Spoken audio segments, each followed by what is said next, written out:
और कितनी कथा सुनाऊं आपको इस समर्थ भगवान की। और कृष्ण जी की हम एक कथा गाया करते थे, उसने सुन सुन के भगवान मान लिया। तो कबीर साहब समझाया करते थे, कबीर साहब कहा करते थे, बंधन काटे विपत में, कठिन कियो संग्राम, चिन्नो रे नर प्राणिया वो गरुड़ बड़ो के राम। परमात्मा समझाया करते थे उसमें कि तुम श्री राम को भगवान बताते हो, और जो तुम्हारी कथा में है रामायण में कि श्री रामचंद्र जी को, रामचंद्र जी के ऊपर पूरी सेना के ऊपर नाग फांस का एक हथियार छोड़ दिया था। सारी की सारी सेना नाग फांस में आ गई थी, यानी इतने सर्प हो गए थे, सभी सेना को ऐसे हाथों से और चारों तरफ लपेट के बांध दिया था, इंक्लूडिंग लक्ष्मण एंड श्री राम। और ऐसे खड़े थे, ऐसा है हुए सारे, जैसे ईंख बांध दिया करें। और सारी सेना खड़ी खड़ी देखा कि काटेंगे ये सारे राक्षस हमें। तब न्यू कहे हैं कि गरुड़ से पुकार करी गई। गरुड़ वो पक्षी जो श्री रामचंद्र विष्णु जी का वाहन बताते हैं। गरुड़ आए, गरुड़ ने फिर उनके नाग काटे, सारे नाग मार दिए। जब भगवान श्री राम बंधन मुक्त हुए, परमात्मा कहे फिर बंदी छोड़ कौन होया? गरुड़ हो गया, तेरे राम का भी बंदी छोड़।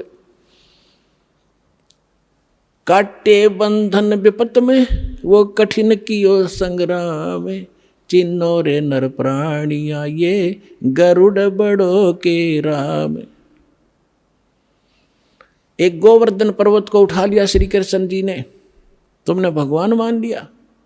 गोवर्धन श्री कृष्ण धारो, द्रोणगिरी हनुमंते, शेष नाग सब सृष्टि उठारा, इनमें कौन भगवंते।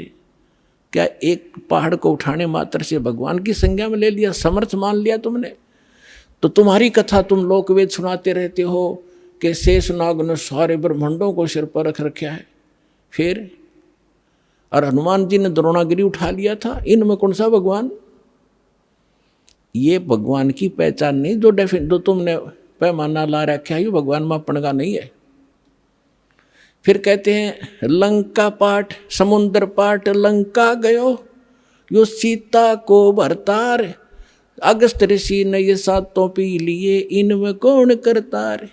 ओए होए, ऐसे सटीक प्रमाण दे रखे भगवान ने, फिर भी हमारी आंखें नहीं खुली, क्योंकि हमारी बुद्धि काल के प्रभाव से इतनी दबी हुई थी। परमात्मा ने कहा कि तुम्हारी बात बड़ी करता हूं कि श्री रामचंद्र जी ने समुद्र पर पुल बनवा दिया, इसलिए आप उसको भगवान मानते हैं। वैसे तो यह कहानी न्यारी है, दास बताता रहता है। ये खुद भगवान कबीर साहब गए थे एक महात्मा मुनिंदर के रूप में, और इनकी अर्ज पर एक पत्थर को, एक पहाड़ को हल्का कर दिया था, चारों तरफ रेखा खींच दी थी कि ये फ्लोटिंग हो गया है, अरे ले जाओ पुल बांध लो। श्री राम के बस का ना था समुद्र पर पुल बनाना। तो परमात्मा कहते चल तुम्हारी बात बड़ी मानते हैं, वह तो बात तुम्हारे कहाँ समझ में आवेगी कि लंका पाठ, समुद्र को पाट के, यानी उसको पुल बना के छाप के, और लंका गया था कौन? तुम्हारी सीता का पति राम, सीता को भरतार। और अगस्त ऋषि ने, तुम आप बताओ, सातों पीढ़ी एक घूट में, तो इनमें कौन सा भगवान? जबकि श्री रामचंद्र जी तो 3 दिन तक समुद्र में खड़े होकर याचना कर रहा था, मन रास्ता दे दे, फिर भी ना रास्ता मिला। और अगस्त ऋषि ने एक घूंट में सारे पी लिए थे, फिर वापस छोड़ भर दिए। अगर ये इस तरह के अटपट से तुम भगवान को प्रसिद्ध करना चाहते हो तो यूं भी सिद्ध ना होता तुम्हारा। तो पुण्यात्माओं, सौभाग्य आपका, आपको ये तत्व ज्ञान प्राप्त हो रहा है। इसको तत्व ज्ञान कहते हैं, तो निष्कर्ष निकालना जाओ सारी कथाओं का।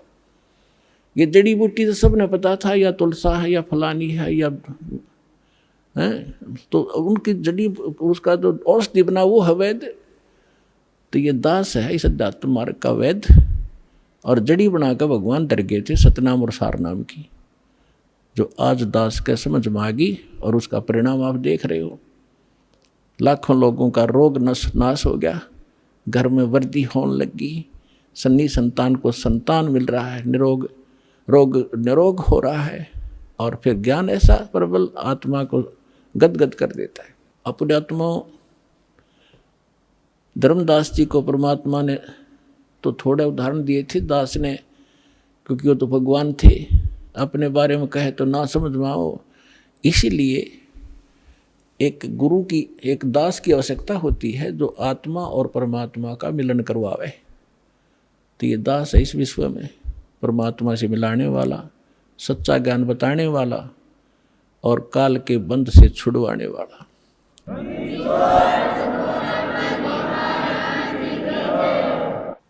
अब दूसरा प्रसंग था धर्मदास जी का कि भगवान श्री कृष्ण ने सुदामा जी के 2 मुट्ठी चावल खा के और उनको धनी बना दिया, उसका एक महल बना दिया। परमात्मा बोले एक राजा का मित्र, उसके लिए ये कोई खास बात है? तुम आप बताते हो श्री राम कृष्ण जी तो राजा थे द्वारका के, एक मित्र के लिए एक ढूंढ बना दिया छोटा सा, एक दे दिए उसमें 200 से 400 रुपये, वो सारी उम्र बतेरे उसको, तो इसी से भगवान मान लिया। अब ये दास बताएगा अपने आत्मा वैसे थोड़ी सी जो शिक्षाएं हैं, क्योंकि जो हम पहले ज्ञान सुना करते थे वो ज्ञान समझ लो प्राइमरी स्तर का था। ब्रह्मा विष्णु महेश को ये भगवान मानते थे, तो ये ज्ञान प्राथमिक पहली 5वीं कक्षा तक का समझो, और जो काल को ब्रह्म को भगवान मानते थे वो मैट्रिक तक का ज्ञान समझो, उनकी बुद्धि मैट्रिक तक समझो। लेकिन विधि ठीक ना होने से और वैसे उनको मान लेने से, वो ज्ञान होने से भी कोई लाभ नहीं था। अब जैसे हम कथा सुना करते सुदामा और कृष्ण जी की, अब इन कथाओं से भी थोड़ा सा निष्कर्ष हम साथ लेकर चलेंगे, तभी हम, क्योंकि बच्चा जो 5वीं 6वीं 7वीं 10वीं पढ़ ले तभी तो अगली पढ़ाई पढ़ सकता है, वो सीधा 11वीं में कैसे हो सकता है? तो वो पढ़ाई पहले आपको पढ़ाकर आगे चलेंगे। श्री कृष्ण जी बालकपन में और सुदामा जी एक ही पाठशाला में पढ़ा करते थे, और सुदामा ब्राह्मण थे,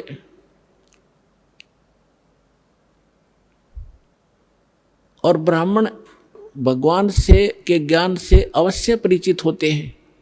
उनको ये मालूम होता है कि जो जैसा कर्म किया हुआ है वैसा ही फल मिलता है।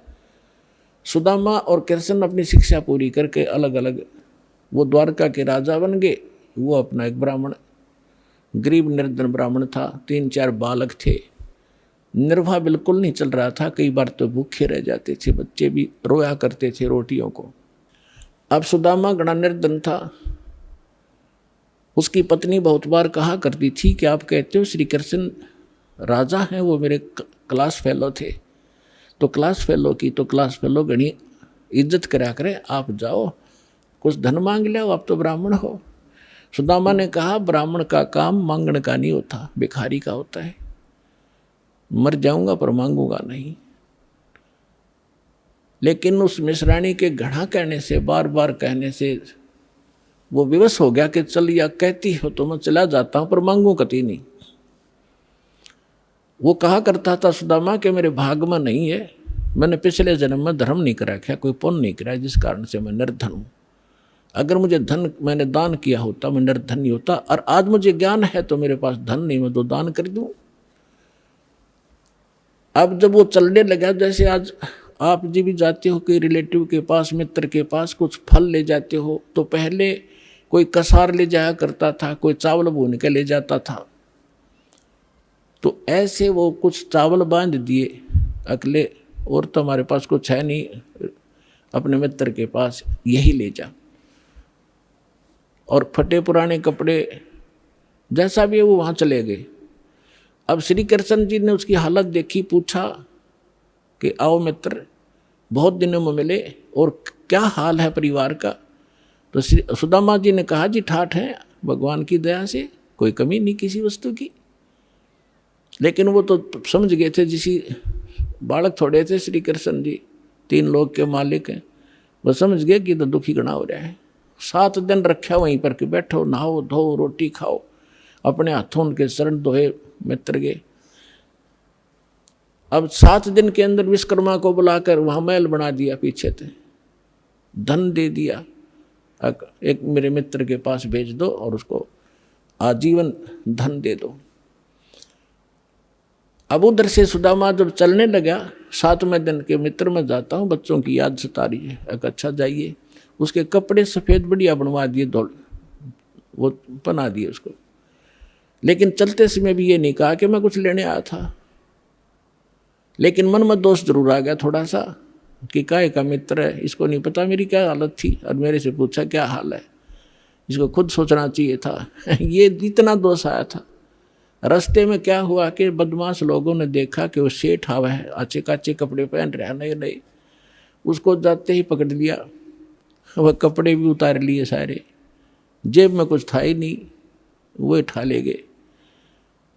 अब फिर उसके मन में आई कि भाई गलती करी मैंने, मित्र का की आलोचना करी, जिसकी सजा मुझे ये मिल गई। क्योंकि हम भगत आत्मा इसी हिसाब ला लिया करन तुरंत। तो अब लंबी कहानी ना कहूँ, दास उसने आकर देखा कि महल बना है, बड़ा खुश हुआ, लेकिन मांगा नहीं। इसको ब्राह्मण कहते हैं। अरे ये ब्राह्मण इतने दर्दे तेरे नहीं हो जाएगा, तेरे पर करड़ाई आने वाली है, ये कर दे, फलान कर दे, श्राद्ध निकलवा ले, मेरी दक्षिणा इतनी दे दे, ये ब्राह्मण नहीं है। अब देखो, एक तुम भगवान मानते थे श्री कृष्ण जी को, विष्णु उर्फ विष्णु जी को, विष्णु ही श्री कृष्ण मानते हैं, और उन्होंने कितनी सहायता दे दी सुदामा जी को। एक मकान बना दिया छोटा सा पक्का, और एक जीवन का निर्वाह भी दे दिया। ना तो मोक्ष श्री कृष्ण का और ना मोक्ष सुदामा का। अब उस समर्थ परमात्मा ने क्या दिया, एक तैमुरलंग नाम का एक लोहार था मुसलमान धर्म में, और वो बहुत निर्धन थे, भेड़ बकरियों का पाली जाया करता था साहूकार लोगों का। उससे उस समय ये नोट नाट नहीं हुआ करते थे, बस दाने दे देते थे, कणक दे देते थे आपस में। तो जिससे वो 2 माँ बेटा थे, पिता की मृत्यु हो चुकी थी। इतना निर्धन थे कि बस हैंड टू माउथ ही थी। उसकी माता बड़ी भाग्यवान थी, बहुत धार्मिक व्यक्ति की थी। कोई भी रास्ते चलता व्यक्ति आ जाता था उसके घर पे, खाना खाए बिना जान नहीं देती थी। कई बार तो ऐसी स्थिति देखी है उन्होंने कि अतिथि आ गया, तैमुरलंग के संस्कार बढ़िया बने हुए थे, और माँ ने रोटी बनाई, घर में एक अतिथि की रोटी थी, उसी अतिथि को खिला के स्वयं दोनों माँ बेटा भूखे सो जाया करते थे। ऐसे संस्कार उसके अंदर पड़े हुए थे। और ये पिछले जन्मों से परमात्मा के हंस थे तैमुरलंग भी, लेकिन हम बीच में गलती कर जाते इसलिए भटकते रहते हैं। एक दिन तैमुरलंग बकरियां चरा रहा था साहूकारों की, स्वयं पाली बनकर, और जो खाना लेकर गया था घर से वो खा चुका था। अब परमात्मा उसी समय जिंदा महात्मा का रूप बनाकर उस पाली के पास पहुंच गए। तैमुरलंग के पास वृक्ष के नीचे बैठा था, बकरियां चर रही थी, कुछ वृक्षों के नीचे बैठी थी। तो तैमुरलंग ने कहा कि महात्मा, संस्कार थे माँ के कि कोई भी अतिथि मिल जाए बेटा भोजन की अवश्य प्रार्थना करना। क्या महाराज खाना खाओगे? कहाँ बेटा, भूख लगी है। उसने कहा महाराज थोड़ी देर लेट आए, थोड़े से मैं भोजन खा चुका हूँ और अभी मैं घर से लाऊंगा, सामने घर है, थोड़ी दूरी पे है हमारा घर गाँव में, और अभी लाता हूँ। मेरी माँ बहुत अच्छी है, जाते बना देगी।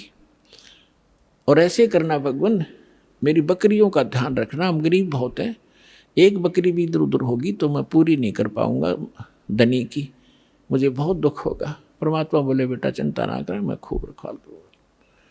वो घर गया, माँ से प्रार्थना की कि ऐसे ऐसे राह चलता संत है, भूखा है। माँ ने जब घर में इतना आटा था केवल 2 रोटी बनाई, 2 ही रोटी बनी, दोनों रोटी बना के लेकर आएगी।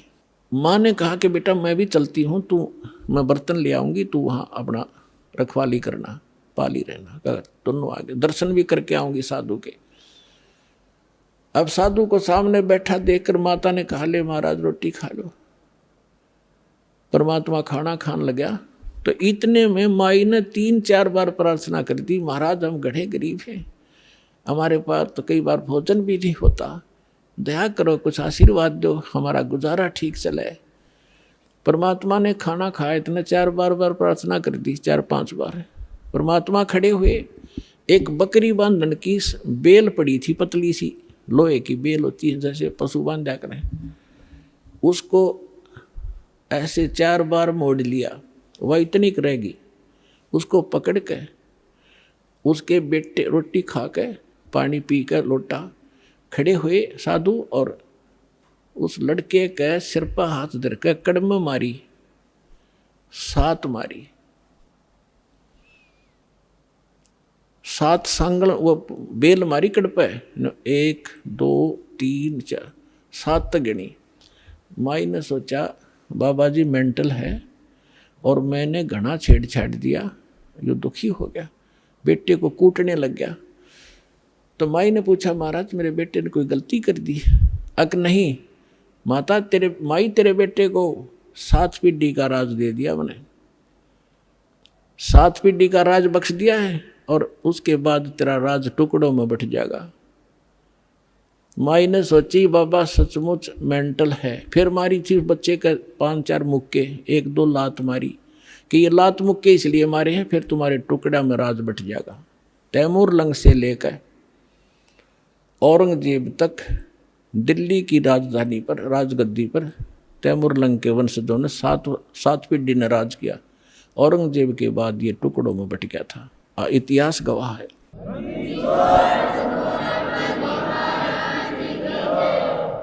तैमूर लंग ने दिल्ली पर शासन किया था, अपना एक प्रतिनिधि यहाँ छोड़ दिया था जो उसको टैक्स देता था। उसके बाद उसका तीसरा पोता बाबर दिल्ली का बादशाह बना था। उसके बाद कंटिन्यू आप इतिहास देख लेना, विचलित ना होना, 10-2 शब्द बोलेगा वो, ऐसे समझ लेना जैसे तहसील में रजिस्ट्री होया करे, कोई धोखा नहीं पावे। अब ये बना कैसे? अब माई ने सोचा तो पागल था, और उसी समय अंतर्ध्यान हो गए उनके सामने से। तो माई ने सोचा बाबा जी था तो शक्ति वाला, पर जो नौका तेरे बेटे को 7 पीढ़ी का राज दे दिया, या गले ना उतरी बात। अब कुछ दिनों के बाद क्या हुआ कि वही उसी रूप में परमात्मा तैमूरलंग क्या किया करता था, लोहार था ही, ये एक्स्ट्रा जॉब भी करता था पाली जाने की गरीबी के कारण।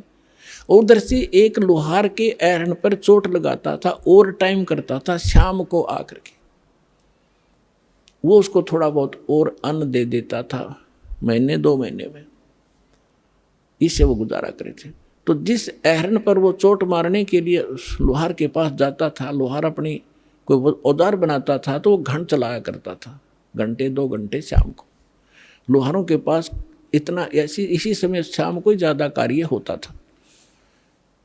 तो एक दिन परमात्मा उसी जिंदा महात्मा के रूप में तैमूरलंग को दिखाई दिए स्वप्न में, और कहा बेटा वो एरन मोल ले लो तुम, जहाँ तू सर्विस करने जाता है और टाइम करता है, वो एरन मोल ले ले। तो उसने कहा महाराज हमारे पास तो पैसा नहीं, कि ऐसा कर तो उधार पर ले लेना, और उसके नीचे घना धन दाब रखा मैंने, हीरे मोती जवाहरात सोना, और उसको धीरे धीरे प्रयोग में लाना, किसी को पता ना लगने देना, ना दुनिया लूट लेगी तेरे से, और ये काम मैं करूँगा, तू उसे उधार की बात करना, वो उधार दे देगा, ये मेरा काम। परमात्मा जब सौदा बनाता है दोनों तरफ खड़े हो जाते हैं। उधर से उस लोहार के मन में प्रेरणा प्रबल कर दी कि ये स्थान थोड़ा है मेरे लिए, बाहर मेरा एक और प्लाट है बढ़िया, यदि इसको कोई ले ले मोल तो मैं इसने बेच दूँ, मैं वहाँ बना लूँ, एरन डाल लूँ। प्रबल प्रेरणा। उधर से जाके सुबह उठा, उसने अपनी माँ से बताया कि माता ऐसे ऐसे मैंने गुरु वो महाराज जी दिखे थे, वो जो जंगल में मिले थे, रोटी खाई थी, मेरे सांकड़ मारी थी, बेल मारी थी। उसकी माँ बोली बेटा दिखे मुझे भी थे स्वप्न में आज ही, पर मैं कुछ शब्द समझ नहीं पाई वो कहे क्या रहे थे। तैमूरलंग बोला मैं बताता हूँ, मेरे याद है, उन्हें ऐसे ऐसे बता। तो कहने लगी बेटा महात्मा तो शक्ति वाले थे, हमें एकदम अंतर्ध्यान हो गए थे, पर वो पैसा तो है नहीं बेटा, लेंगे कैसे हम उसको। तो उन्होंने समाधान बताया है कि आप उधार कर की बात करो। माँ बोली देख ले बेटा ट्राई करके। तो उसने जाके तैमूरलंग ने कहा कि भाई मैं एक अर्ज करता हूँ आपसे, ये मैं भी गुजारा कर लूँ, मैं भी लोहार हूँ, आप भी लोहार हो, और मुझे एरन दे दो ये। वो बोला पैसे कब देगा तू? एरन वाला बोला कि अभी तो है नहीं, मैं कुमा के दे दूंगा। पक्की बात? पक्की, 1 साल में दे देना। हाँ 1 साल में दे दूंगा। अब पे कवा दी परमात्मा ने। तो तैमूर लंग के ठिकाना नहीं रहा खुशी का। उसने तो अगले दिन वहाँ से एरन निकाला, बोला एरन भी छोड़ दे। एरन भी छोड़ दूंगा, पुराना हो रहा है। वहाँ जाके अपना नया गाड़ लिया, एक लोहे का लठ उसने, और वो वहीं छोड़ गई। माँ बेटा ने चारों तरफ 4 द्वारी बनाई, कच्ची ईंटें बना बना कर कुछ, उस पर एक झोंपड़ी सी डाल ली और एरन बाहर रख लिया। नीचे से खोदा तो न्यो का न्यो धन पाया उसने। अपने आत्माओं, उस समय जब ये पाली जाया करता था तैमूर लंग, उस समय उसने के दृष्टांत एक घटना देखी थी जो उसके हृदय को छू गई थी, वो मिट नहीं रही थी हृदय से। उसी नगरी का राजा घना निकम्मा था और गांव की सुंदर लड़की उसके एजेंट बता दिया करते थे, और वो अपने मंत्री और सैनिकों को द्वारा उन लड़कियों को उठा ले जाता था, उनके साथ विलास किया करता था। एक दिन ऐसी एक लड़की गांव की तैमूर लंग के ही आसपास घर की चारा लेकर आ रही थी खेतों से। सुंदर लड़की थी। राजा के कर्मचारी उसको अपहरण करने लगे। उसने आवाज़ लगाई, रे तैमूर लंग, ए तैमूर लंग मुझे बचा भाई, तैमूर लंग मुझे बचा भाई। तैमूर लंग ने देखा भाई सचमुच ये तो बकवादी आदमी है। पाड़ी के पास तो लठ होता है, डंडा लेकर लठ बाज लिया, ताबड़तोड़ लाग गया उन सैनिकों ने कूटने। वो 4-5 थे, वो अकेला था। तो उन सैनिकों ने उसको इतना पीट दिया, मार दिया, कति ख़त्म करके डाल गए, पीठ छेद कर लड़की को उठा ले गए। जब वो होश में आया उसके बाद उसने ये प्रतिज्ञा कर ली कि यदि मैं राजा बन गया, इसको सबक सिखाऊंगा इस राजा को। अब राजा की सपने भी नहीं, पर मन में तो आवे है सब कहिए बात। उधर से क्या हुआ, उसने धन देखा, दोनों माँ बेटा खुशी का ठिकाना नहीं। लेकिन निर्देश जो महाराज ने दे रखा था वो याद रखा, कुछ धन निकाला, दूर देश में जाकर बेचा। वहां से क्या किया उसने, कुछ अपने साथी सैनिकों से कहा घोड़े लाया। पहले घोड़े लाया, घोड़े लाकर बेच दिया, क्यों उधर घोड़ों का व्यापार ज़्यादा होता। तो लोगों ने सोचा इसका व्यापार में बहुत वृद्धि होगी, एकदम ही तो बहुत 1-2 घोड़ा लाया, फिर 10-10, 20-20 लाला बेचने लग गया। उधर से उसने क्या किया, अपने आसपास के जवान लड़कों से कहा कि भाई देखो ये राजा बहुत निकम्मा है, ये अपनी बहन बेटियों के साथ ऐसे करता है, ये टैक्स भी बहुत लेता है। मैं राजा बनूंगा और मैं सबको टैक्स फ्री कर दूंगा, बहुत जायज़ टैक्स लिया करूंगा और सेठों से लिया करूंगा, गरीबों से नहीं लूँगा, ये आगा पीछा नहीं देखते। और आप मेरे सैनिक बनो, मैं तुम्हें मेहनताना दूंगा। अब लोहार था, लोहार के बच्चे कुछ रिश्तेदारों के इकट्ठे करके जंगल में तलवार बनाने का कारखाना बना लिया, ढाल और तलवार और घोड़े ले आया, सेना तैयार कर ली। कुछ दिनों के बाद उस राजा पर आक्रमण कर दिया। भगवान की रजा होती है, वचन फलता है भगवान का जो निर्धारित होता है। सुबह सुबह जाकर चारों तरफ से किला घेर लिया उस राजा का और कहा कि या तो सरेंडर कर दे ना युद्ध के लिए तैयार हो जा। अब राजा ने कहा कि सैनिकों, वजीर देखो क्या है, क्या हो गया। वजीर ने ऊपर चढ़ के किले पर देखा कि बाहर इतनी सेना खड़ी है राजन, अपना सरेंडर करने में हित है। 500-400 सैनिक थे, दिखे 5000। परमात्मा की रजा, समर्पण कर दिया राजा ने, सरेंडर कर दिया, वो राज प्राप्त किया। और उसको कहा कि आज मैं अगर परमात्मा से न डरने वाला होता, ये मुझे याद आया उसने कि मेरे को किसी संत ने आशीर्वाद दे रखा है, तुझे मारूंगा नहीं, तू नगरी छोड़ जा और या यहाँ एक सिंपल मैन की तरह रह, अपना गुजारा कर, रोटी बना रखा, नहीं तुझे भाग जाए यहाँ से। जैसा भी उसने उस पर कब्जा किया, फिर दूसरे राजा को कहा कि राजा अन्यायी थे, नालायक गणे हो गए थे। तो एक दूसरे को ऐसे काबू करता करता वो तैमूर लंग यहाँ पहुँच गया, दिल्ली का बादशाह भी बन गया, दिल्ली को भी अपने अंतर्गत करके वहाँ एक नुमाइंदा रख दिया उसने, ये इतिहास गवाह है। तो तैमूर लंग ने जब ये शासन सहारा पा लिया तब परमात्मा फिर मिले। ऐसे शिकार में वो गया हुआ था, कहने लगा रे निकम्मी आत्मा।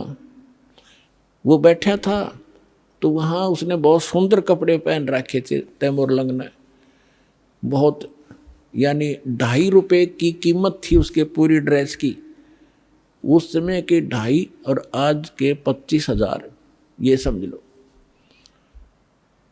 तो परमात्मा वहाँ खड़े थे, उनका वहाँ खाना खुना सैनिकों का हो रहा था, शिकार के लिए राजा गया हुआ था, वहाँ बैठा था। तो आके परमात्मा भी किसी अन्य रूप में वहाँ खड़े हो गए। तो कहने लगे राजा आपकी क्या कीमत है। एक सामने एक व्यक्ति खड़ा होकर कह रहा है कि आपकी क्या कीमत है, कि आप ही बता दो मेरी क्या कीमत है, कि तेरी कीमत है 2.5 रुपये। राजा बोला गलत बोल रहा है, 2.5 रुपये का तो मेरा ही ड्रेस है, बोला इससे इसकी कीमत है, तो एक आने का भी को नहीं। निकम्मी आत्मा, तेरे को इसलिए ये राज्य दिया था कि कर्म फोड़ अपने। परमात्मा ने वो रूप बना लिया, दो वो दिन भूल गया तू एक बकरी चराता फिरता था, गिड़गिड़ा रहे थे, आज भूल गया भगवान को, चरणा में पड़ गया उसी समय, अपने बेटे पोतों को देकर आज और लेकर दीक्षा, और फिर से भक्ति शुरू करी। तो पुण्यात्माओं, सुदामा को एक ढूंढ बना दिया, एक छोटा सा मकान वो दे दिया, 1 साल एक जीवन का गुजारा, तो क्या अमर हो गया वो। 7 पीढ़ी का राज दे दिया कबीर साहब ने, एक रोटी खा के, और फिर मोक्ष दिया उस प्राणी को। ये न्यारी ताकत है कबीर भगवान की। बोलो सतगुरुदेव।